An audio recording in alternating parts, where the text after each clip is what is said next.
Good afternoon, ladies and gentlemen, and welcome to another episode of the Daily Friends Show. This is the Friday live edition for those of you watching on YouTube. For those of you listening on audio, we're not quite live, but we are not that far in the past. Today, I'm your host, Nicholas Lorimer, joined by Terence Corrigan. Terence, how are you doing? I'm okay, Nicholas. Always good to have you on the show. Today, we're going to be talking about a new voice joining the chorus of criticism against BEE. We're also going to be speaking about the MK Party and its protest against foreigners in jobs. We're also going to be talking about water. And lastly, we're going to be talking a little bit, if we have time, about NSFAS and paying back the money. So let's get started off. NGO Open Secrets has written a report talking about South Africa's poor economic condition, the fact that the economy has barely grown in the last 15 years, not in any serious way since about 2010, 2011. They have many criticisms of the court as for why this has happened, why our economy has not grown. But one of the things they include in their report criticizing BEE or criticizing the slow state of economic growth is BEE. Open Secrets says instead of genuine broad-based empowerment of the black majority, it has become a system that privileges existent or aspirant elite and has not translated into a transformation of power in corporate South Africa. Empowerment became entwined with the state and abused the period of state capture, benefiting politically connected individuals. Politicians and bureaucrats manipulated tenders using BEE status as a front to funnel contracts to friends, family, or political allies. In this way, contracts with state-owned entities enriched politically connected figures without the delivery of services. They say there are numerous examples, and I'm sure we can all think of some, but they, I think, highlighted one to do with PRASA and the ordering of trains. The Open Secrets report goes on to say, BEE has done little to shift the racial makeup of the corporate sector, pointing out that by these metrics that are always drummed up of who occupies the top management positions, that those are still held mostly by white people. While the majority of the population faces constant constraints to accessing jobs, entrepreneurship, and markets, access to state power and contracts has become a path to accumulation and opportunity. They go on to say that BEE had noble goals. They say that transformation was the right goal, but it was applied in a very narrow fashion, benefiting a small elite and doing nothing for most South Africans. Worse, government has used it as a fig leaf to hide the fact that few other efforts have been made to change the nature of the economy, always built to the benefit of a small group of people. Now, I'm not sure if I'd agree entirely with every single way they've positioned that and phrased that, but broadly speaking, that I think is exactly correct, Terence. And it's interesting to see yet another group joining in, I think, the position that we've had for a very long time, which is that BEE is not making South Africans better off, except for this very small group of people who are politically connected. Professor William Gumede from the Wits School of Governance or Business School, I can't remember which one he said. Anyway, Wits is also quoted again here, as he has been in past stories, talking about how he reckons about R1 trillion has gone to this small group of maybe 100 people who have benefited from BEE. Terence, what do you make of all this? Look, I think that yes, we are seeing a sea change. More people are, and more groups and more interests are willing to point out that the emperor has no clothes. So it's good to at least see the holy cow not being slaughtered, at least being led into the abattoir. My comment when we talk about the way it's applied, because this is the standard defense that it was a good idea, but badly applied, is that this sort of policy invariably is, I think, going to end up like this. If you incentivize something, an immutable characteristic like skin color or like gender, I think good business, to capitalize on it.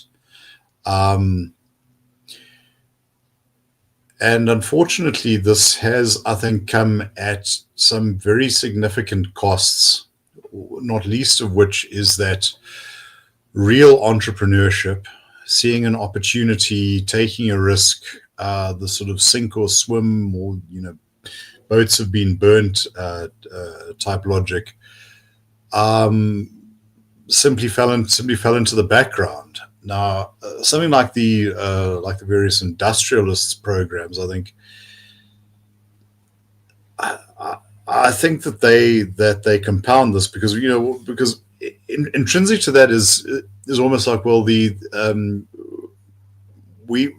want to have the benefits of this, but we'd like the state to take the risks, and if necessary, to take the knock. That's not an advisable path towards resilience. Many very successful business people fail multiple times, and you live, you learn. I think Richard Branson was one of them. So yeah, this simply cannot be done better, and I think that to the extent that the state has a role to do through some sort of industrial policy, far more effort should be put in, first of all, just to making South Africa's fundamentals more business conducive, rather than giving carve-outs to particular types of business people. Make sure that everybody has a good road network, rather than trying to stack your firms with racially balanced staff profiles that make more sense to an official with a spreadsheet than to someone actually trying to operate a business in the real world. Right. Ensure there is a proper skills pipeline through an education system that teaches numeracy, literacy, and facilitates problem solving. But very, very good that this is now that the cow is on the road to the abattoir. Yes, no, it's very welcome news. I think something that it seems to be gotten right here is the link between a lack of growth and a lack of transformation. This is key. Is if your economy is growing at 7%. There's this sort of fantasy out there among some of the defenders of BEE, or some of the people who are at least, they may not be super keen on BEE, but they're also nervous about the sort of alternatives of what happens if you dump it. Does that mean you just leave? Is all the money going to go to the people who have already made it, and everyone else is just going to be left behind, and it's just going to, I don't know, entrench white privilege or whatever? This is the kind of thought that you get from some defenders of BEE. The thing is, if your economy is growing at 7%, it can't grow at 7% unless it's also empowering Black South Africans, because there just aren't enough white South Africans really to benefit from that. Too much of the economy is made up of Black South Africans who run businesses, who have university educations, who are have entrepreneurial spirit and are eager and ready to get involved and pull themselves up the business ladder or the wealth ladder, if only given the opportunity. And all BEE has done really is mess with meritocracy, not to the benefit of Black people, but to the benefit of this politically connected group. And I think it's very important to understand that economic growth is a form of transformation.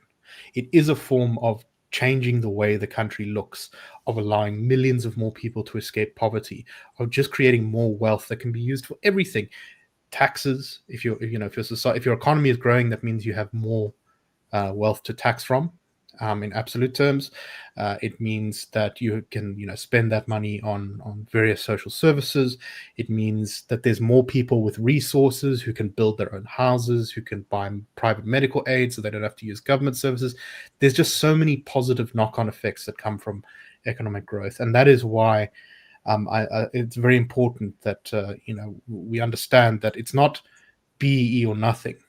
It's if you drop BEE, if you drop the things that with the hold back growth, you actually further the cause of transforming South Africa into a wealthy, more equal, more prosperous society.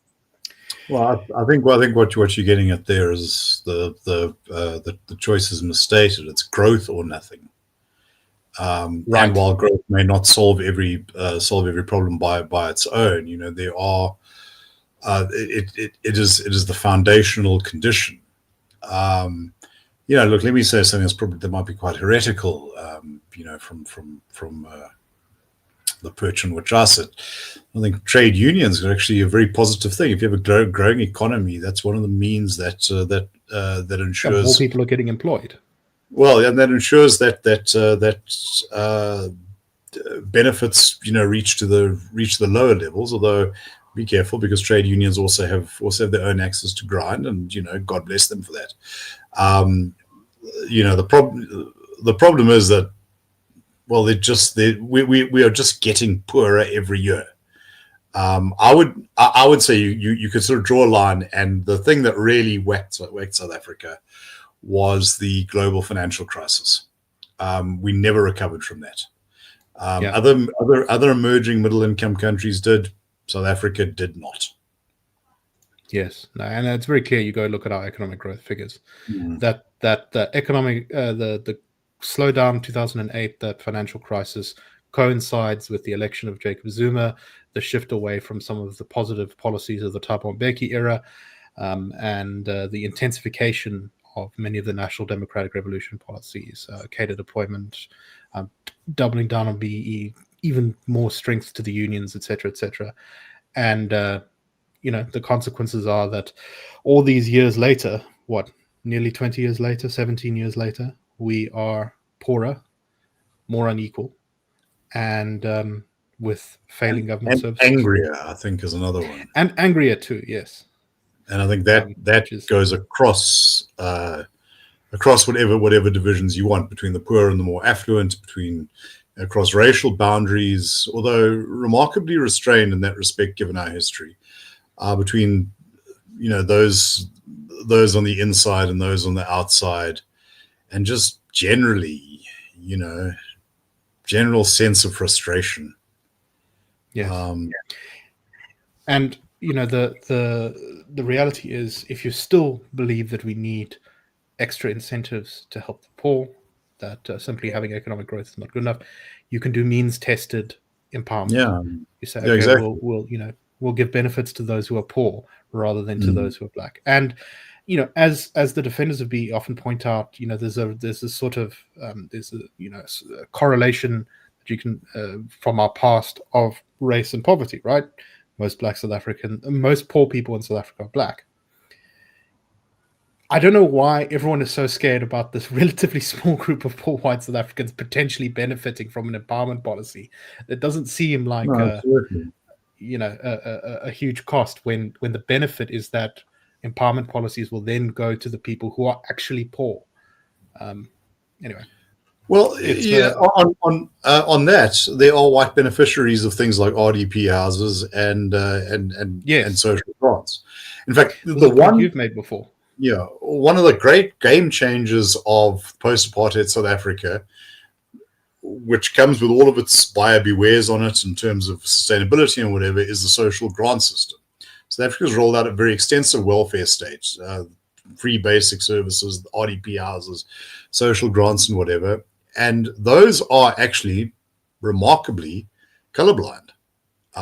You get this thing by virtue of, I suppose, the fact that you need it. And I don't know if anyone's actually done a breakdown, but there are people of all races who go and collect their social grants, and more strength to them is what I say. That's something I really don't mind my taxes going to. Believe me, there's a lot that I do mind my taxes going to, and I also do mind the amount that goes off my earnings into my taxes. Just saying.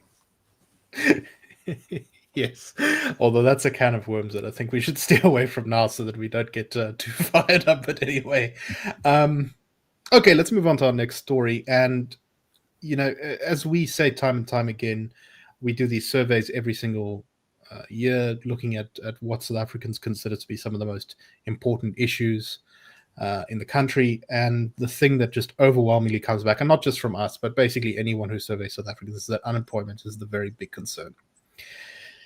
I think one of the reasons we're in the political situation we're in, though, is that there's a lot of disagreement amongst the general public as to why exactly unemployment is so high.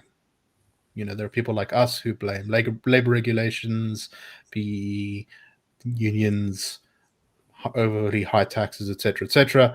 But there are others who blame, for example, there being too many illegal immigrants taking all the jobs. You hear this quite often.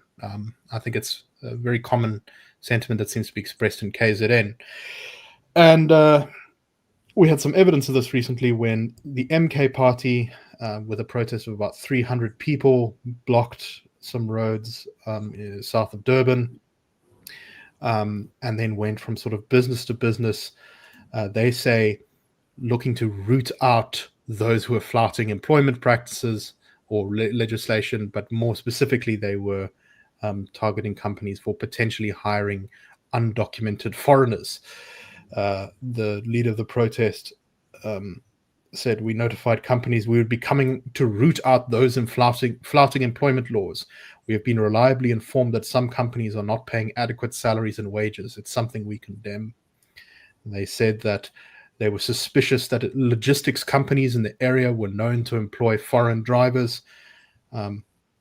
And they said that they would be going to the market and doing spot inspections. So this, as far as I'm concerned, is basically just kind of vigilanteist bullying and, sort of taking the law into your own hands. One of the people who attended the protest is a 28-year-old woman who said she has recently been retrenched from a textile company. She said, quote, "It's not fair what they did to us. Another challenge was the way in which the company prevented its employees from joining unions. We are being silenced." What's interesting about this, Terence, is you sort of, as is what one, I guess, would expect from MK, we were saying in the pre-show discussion, it's kind of a bit of a jumble of all issues. They're worried about illegal immigrants taking jobs, but at the same time, it's also a protest against unemployment. But it's also kind of a mafia-esque shakedown, and it's about wages, and it's about this, and these issues are sort of all connected. But I don't know. What do you make of this? MK is a textbook example of a populist movement. I say movement rather than party because I think a party would have more structure. Now, in terms of populist theory, well, the various theories, but one of them is that populism unites a very charismatic leader, Zuma. And for those people who are fond of saying, "Well, he's so unpopular," no, he's a cult figure amongst people who like him. He just may not be the people you want at your dinner parties, but let's try and see things in a more holistic picture. And they are, to be fair, they are a relatively small group of the country. It's like 20% of the country is really keen on Zuma, and everyone else doesn't like him. Sure, but that 20% is the part it appeals to. If this is the kind of thing you like, this is what you like. Secondly, this is not a party with structures and succession plans and systems to go through. It's essentially a grievance machine about one person. And the other characteristic of populism is that it unites this mass of people who feel disenfranchised with their avatar who is the leader. And that's Zoom. There was that bizarre video of Carl Niehaus chanting like something out of a cult horror movie. We are Imshalozi and Imshalozi is us. That is actually that's a very populist message. Okay, so what is it? Yeah, so this isn't a campaign with a defined goal. It's a expression of grievance about sort of everything in general, but nothing in particular. Whatever leaves you feeling frustrated, aggrieved, like an outsider, is something that you can that you can buckle onto this campaign. And foreigners are the instinctive lightning rod. But yes, also, well, I have a job and I work for someone else. Well, you're not paying me enough.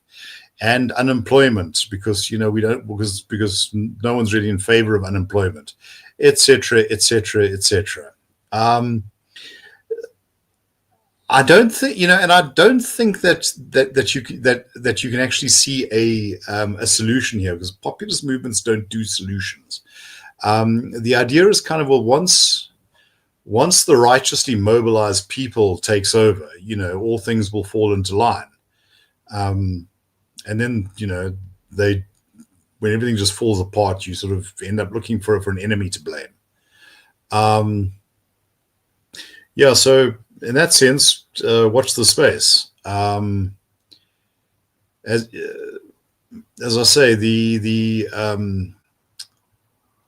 a recurrent concern for me is this sort of focus on foreigners, and the reason for that is not just because I think it's very tacky and very sad, but because these things jump borders. Today it's the Somali shopkeeper, then it's the Afrikaans farmer, then it's the Indian accountant, and then it's the people from vendor, and so on and so on and so on and so on and so on and so on. Which, by the way, doesn't just function in that direction. For those people who are fond of pointing fingers at white people or I'm India or whatever, yeah, just bear in mind that that's also going to start jumping. So I have seen people talking about the evils of white privilege, but we must protect our African brothers and sisters. Sorry, once you've established the principle with one group, it's very easy to start applying it to others. Yeah, no, exactly. This is, and you sometimes even see it in this. Is foreigner gets a very broad brush here, and suddenly it's not just people who are illegally here from Mozambique. It also starts to become people who are legally here, and then it starts to become, well, someone has come from Swaziland, or someone has come from just near Swaziland. They're a South African, but they're a Swazi. Not really one of us. Yeah, exactly. And this sort of is this kind of creeping, rolling, ever shrinking circle of fierce nationalism, ethnic nationalism, that just ends in this kind of nihilistic, destructive mood. And I think that's exactly why this kind of thinking needs to be resisted. Obviously, illegal unemployment, it does create more competition for wages, for employment, which is very scarce in this country. So you understand why people are upset. But the reality is that the business environment is so bad that that's the main problem. These other things, there's the sort of second things. We can start to deal with the impact of immigration stuff once you actually get a growing economy. And a working police force. I have said this before, that immigration, whether legal or illegal, is a perfectly rational and respectable thing to be, to have concerns about. It's a matter of public concern. Sometimes a country can imbibe or assimilate large numbers, sometimes not, and these are issues that people feel strongly about. I think that it's quite legitimate to want migrants to come in legally and to be vetted according to the country's laws. But I do think that to scapegoat them as the root causes of South Africa's problems is it's just incorrect. Now, funnily enough, a couple of days ago, I was speaking to a longtime friend of mine who is resident at the moment in the United States, and two interesting comments. He says that most Americans, in his experience, see politics in a very local light, much more interested in what happens in their own community and their own city council, as opposed to who occupies the White House, which is almost a sort of esoteric thing. The second thing is, he said that while he knows a good many people on the kind of Trump side of things, these are very decent, nice folks who can actually give you a fairly good answer. He says he is concerned that there is this kind of nativism that is developing around it. That America in or America out. And someone like my associate who is running a business there, employing American citizens, is in that sense seen as the eternal interloper, which I think is a counterproductive attitude to have. Right. Okay, let's move on to our next story. One of the things government has rightly touted as one of its great successes since 1994 is the rollout of various basic services to huge numbers of the population. You look at the figures, for example, who have access to piped water, and there are still people in this country, a significant number, who don't have access to piped water. But by and large, in almost every province, the number is in the 90s, close to 100%. Unfortunately, however, while this infrastructure was often rolled out, over the years, corruption, cadre deployment, mismanagement, underfunding, all these problems have begun to create serious problems in the actual provision of water. So you may have the pipes, but how often do they have water in them? A recent survey has found that while the number of people with pipes in most provinces is very high, so for example, the Western Cape has 99.4% provision of piped water, Gauteng is 99.3%, the Eastern Cape, I believe, is the lowest with 78.9%, that when you actually start looking at the number of people who have access to reliable water, that is, the water's in their taps the vast majority of the time, that number drops quite significantly. Now, the number is quite high in the Western Cape. 89.5% of the population has access to reliable water.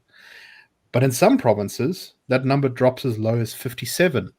In Northwest, even though 95% of people have access to water supply infrastructure, only 57% have access to reliable water.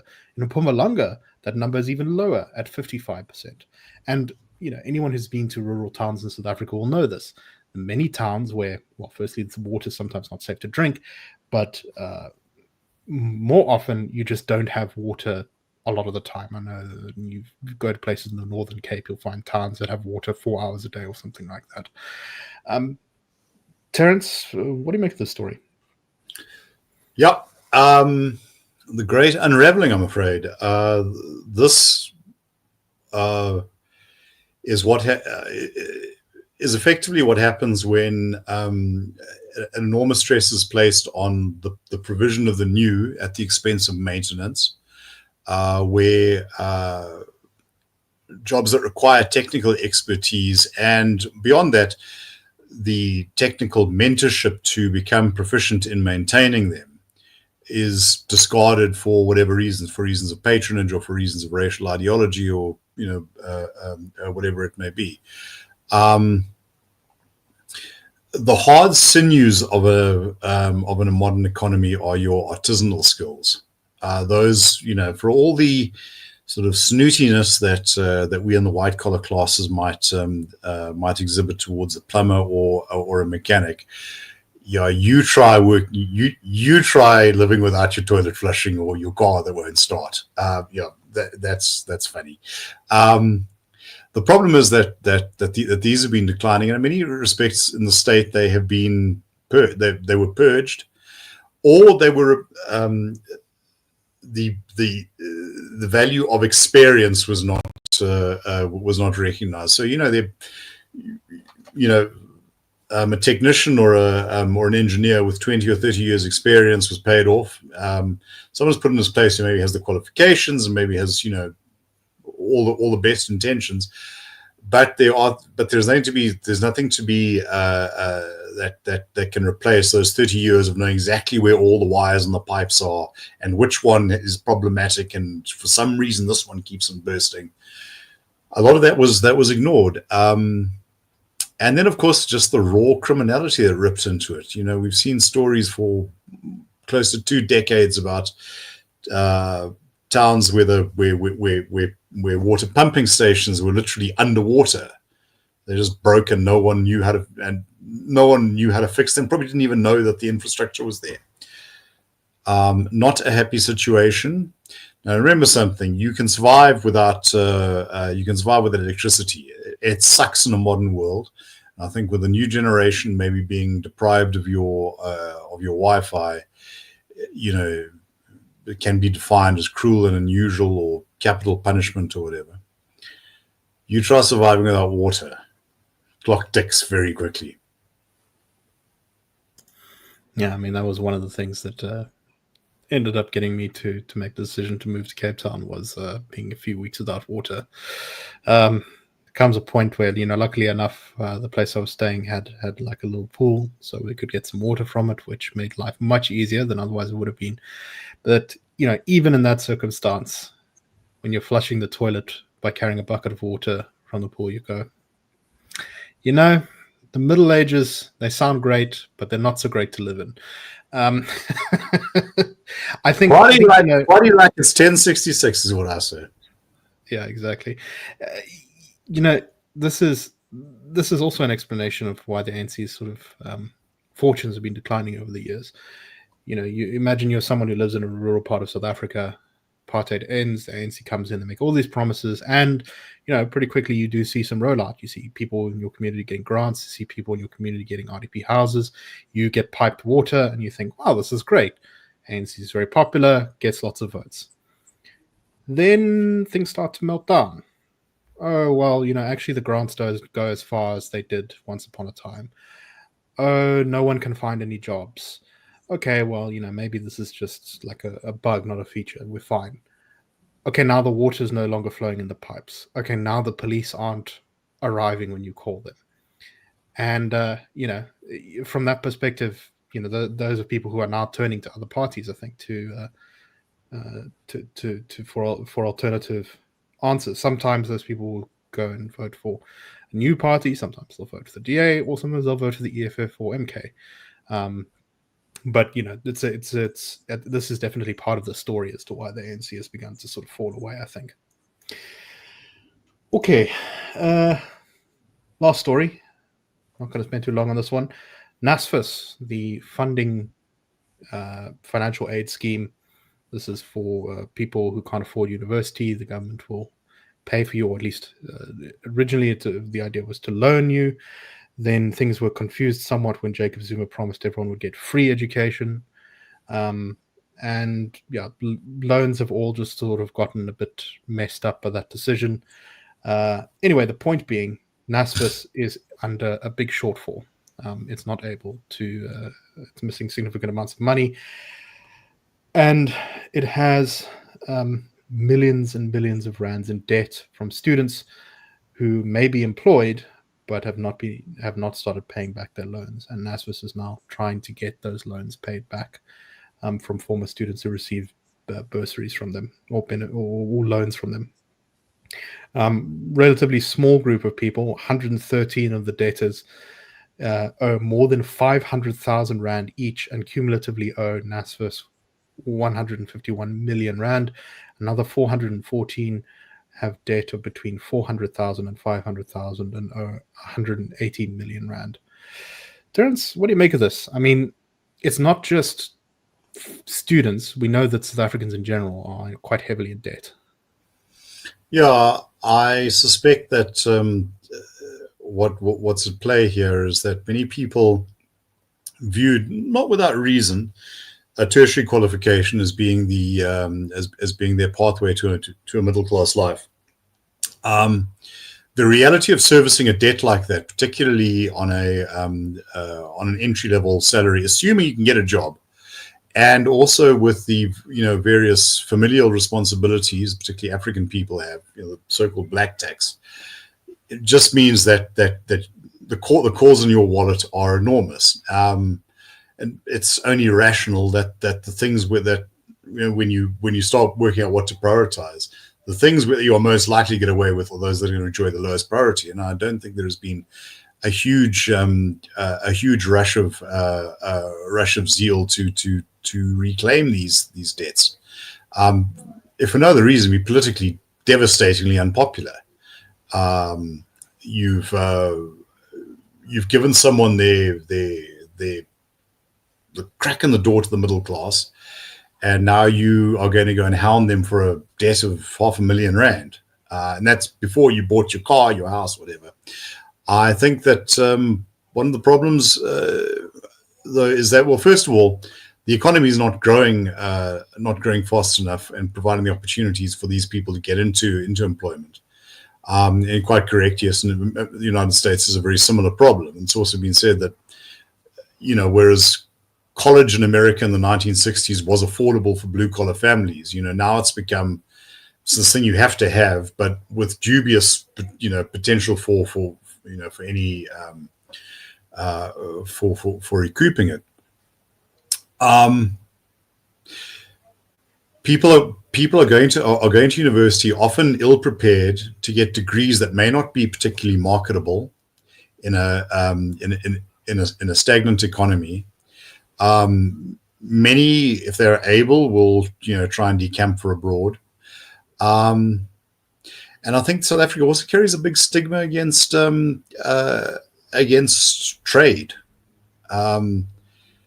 There is, as I say, the hard sinews of an economy are your artisans. Yet that is something that receives distressingly little attention.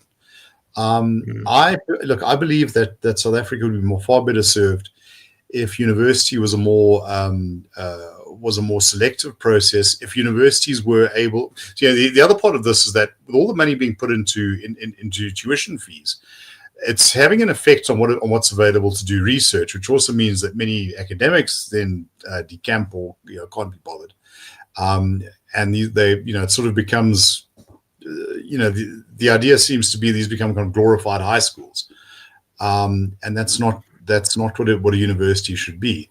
And I think that's for two reasons. One is that a high school is not of high quality, and second, there's so much competition for jobs that people are just desperate to get anything else on their CV to boost their chances of being hired. And it's still true that university graduates have a much higher level of employment than people who don't have a university degree, but that's not, our university graduates still have some of the highest unemployment rates in the world, I believe, for university graduates. You compare them to university graduates in other countries. But my sense of it, though, is that we should place we should give more priority to vocational work or vocational training, and I don't know how you do this, but I think we need to reorient the idea that there is something less, about being a mechanic than having a BA Hons. Like I say, can you fix a car? I don't own a car. Well, there you go. Well, okay, I can't fix a car. I couldn't fix a car if I owned one. I do have a BA Hons, though. Yes, no, I'm much better at sitting in an ivory tower in a think tank and talking about pieces of paper. But anyway, yes, no, a distressing situation, and this once again just comes back to the themes and there's a reason we bang on about it so much.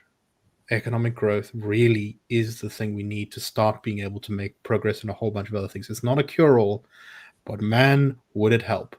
And as long as we're stuck in this zero growth environment that we seem to be doomed to until there is some sort of major political shift within the ANC, within the coalition, whatever, at least until the next election is 2029, then these problems are just going to keep accumulating. But it's important that we talk about these things now, not because we think that change is imminent right now, but because when the change comes, we need to adopt. We need to not make the mistakes again. We need to not make new mistakes. We need to make the right choices.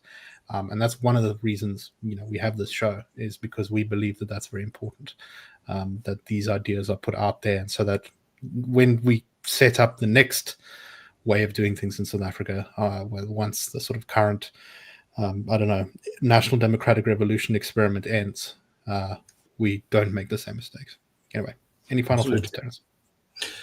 Yeah, just to say that that dialogue is good. The national dialogue is a huge nonsense, but dialogue, discussion, deliberation, that is all good. Right. And with that, I think, let's call it. It is, of course, Friday, so I hope everyone listening has a wonderful weekend. We shall see you all on Monday. Cheers, everyone, and have a great weekend.